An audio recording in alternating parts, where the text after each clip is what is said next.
Hello, welcome to Lil's Vintage World. This video is a book review of Elizabeth Taylor's last novel, Blaming, first published in 1976.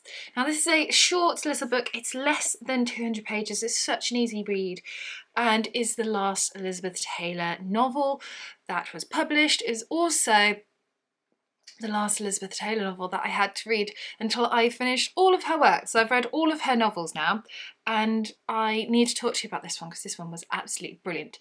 So this book starts on a cruise ship, hence the cover, and we have a married couple, kind of older married couple called Amy and Nick.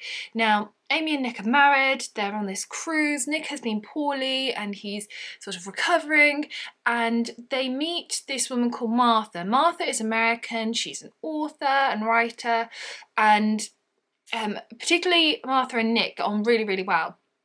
And then Nick dies, and he was poorly anyway, but he was sort of recovering, but yeah, he passes away while on this holiday cruise thing.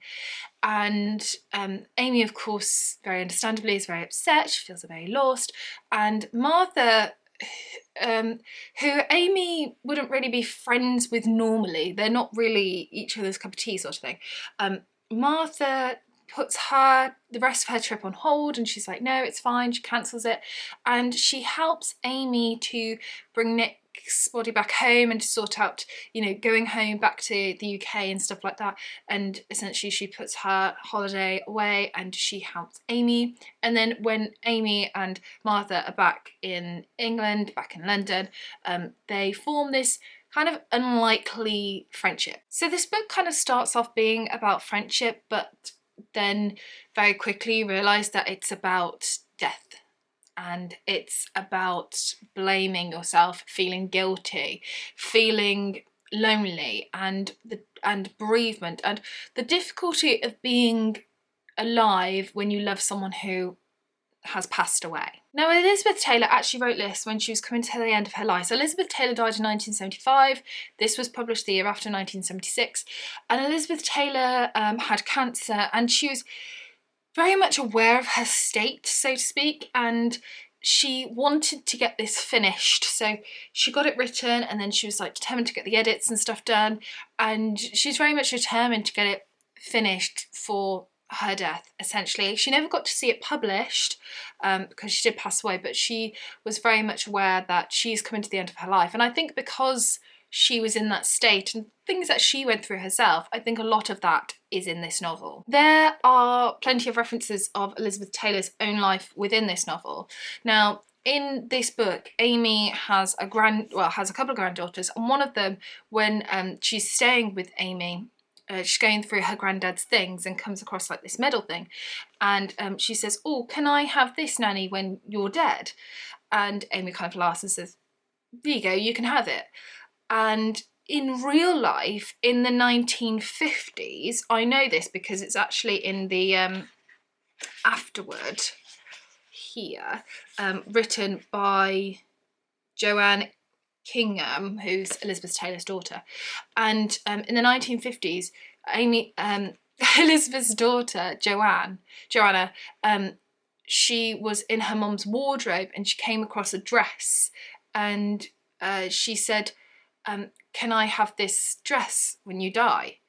And Elizabeth Taylor obviously never forgot that, because although that happened in the 1950s, 20 years later in the 1970s, once Elizabeth Taylor had passed away, Joanna was going through her mother's wardrobe, and at the bottom there was a bag with a label on it that said, for Joanna, and inside was that dress from the 1950s.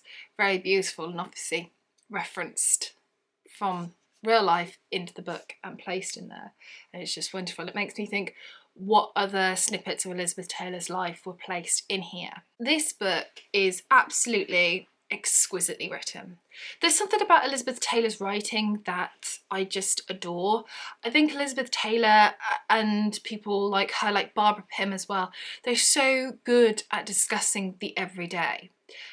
But what Elizabeth Taylor does is, whereas Barbara Pym puts more humour and wit to it, and you're like, oh yeah, that's so true, Elizabeth Taylor like punches you in the face with it, and it's very hard hitting, it's very sombre, and it's not as funny as Barbara Pym, her work, I find. I don't get me wrong, I think some bits of her work are really amusing and she can write really funny bits, but I think for the most part the things that she discusses about, particularly in this book's about death and bereavement and finding this unlikely friendship and then guilt at being left behind, and it's all those types of things. And yeah, it just really packed a punch to me. It kind of had a similar impact to me, this book, as when I first read Wuthering Heights by Emily Bronte.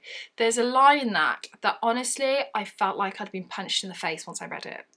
The line is, "Be with me always, drive me mad, only do not leave me in this abyss where I cannot find you." And I've read that line so many times, so many, well obviously I've read it so many times because I can recite it off by heart, but it's that feeling of grief that I feel like Emily Bronte just, yes, that is grief. I sadly have lost many people close to me in my time, and I felt like when I read that passage by Emily Bronte, I felt like, yes, that's it, you get me, thank you very much. I know that I'm grieving correctly and that emotions that I feel are sort of normal in a way when someone has departed, and it felt very much the same as this, you know, that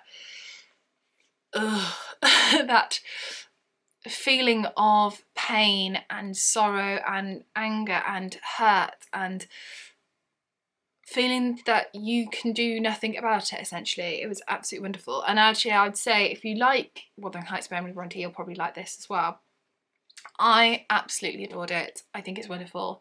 I love Elizabeth Taylor so much, and I can't wait to start my new journey with her, which is rereading all her works. So there we have it. That is it for my rambly review of Blaming by Elizabeth Taylor. Chat to me all things Elizabeth Taylor's in the comments section below. Have you read any of her work yet? Have you got any on your wish list? If so, tell me which ones, and I shall see you soon for the next video. Bye for now.